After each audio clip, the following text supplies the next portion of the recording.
Coming up in this video, I want to give you some updates about the pregnancy that I mentioned, about 9 months ago, the sad news about my Dodge Charger Scat Pack, and the scammy situation that I almost fell victim to. So let's just get into it.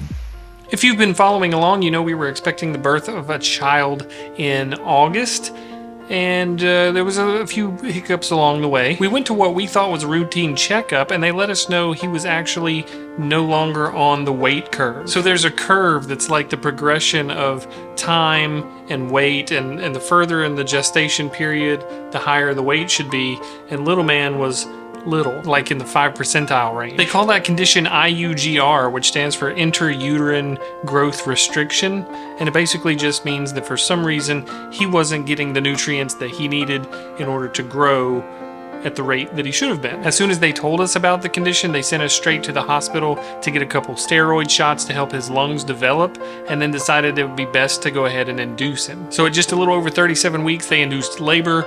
Everything went super quick and super good, and little man was born a little early. He's doing well though, really, really good.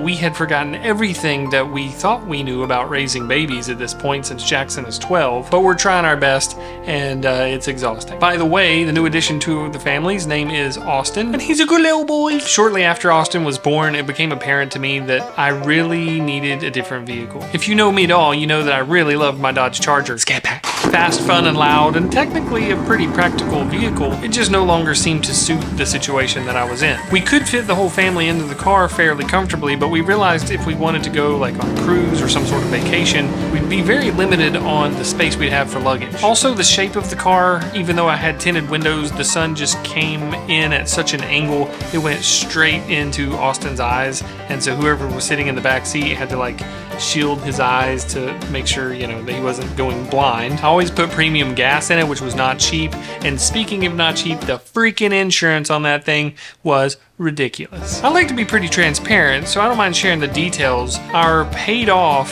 2016 BMW and the 2021 Scat Pack, only the two vehicles, full coverage, multi-car discount, multi-policy discount, no tickets, $377 a month. Oh, it's terrible.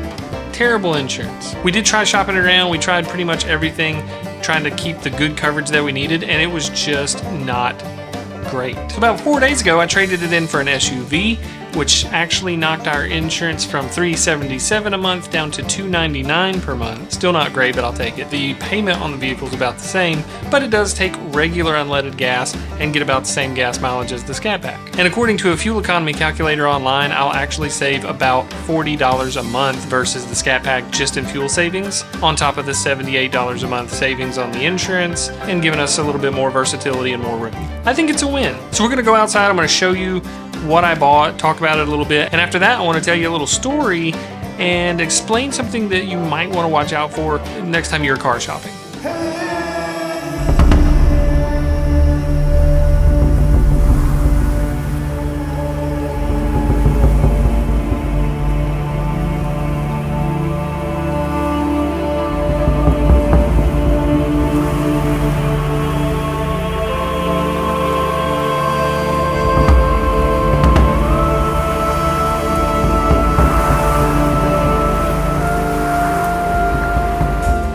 There she is, the new vehicle, 2024 Toyota 4Runner TRD Off-Road Premium, which I didn't even know was the thing. I love it. I had my Tacoma, 21 Tacoma, liked it, but I love that thing. I'm gonna do a quick walk around and then I'm gonna get inside of it. That's why it's running, the air's on, because it's like literally 90 degrees here and I'm dying. As far as Toyotas go, this thing's pretty loaded. It's got the factory LED headlights and LED fog lights. It has the radar thing here for the adaptive cruise control, which means it can adjust the speed based on seeing, how close it's getting to the vehicle in front of it. It has the hood scoop that is not functional at all. This is literally just for looks. It's got some all-terrain tires, 17-inch wheels. It needs some beefier tires, must have more beef. First thing I did to it is put a ham radio antenna on it. Probably makes it look terrible to non-hams, but it's something that I like to have. It does have a trailer hitch down here, so if I need to do some more utility than what you can do with an SUV, that I can pull a trailer. Plenty of storage in the back, you know, standard stuff there. And let's get on the inside because I'm burning up. All right, on the inside of the vehicle, it's comfortable. I need to tint these front two windows to match because the rear ones are darker than the driver and passenger side. I hate when they do that. You'll see that this TRD Off-Road Premium actually has the soft touch leather seats, embroidered headrest. It does have a sunroof. It's my ham radio that I put in here, so forgive me.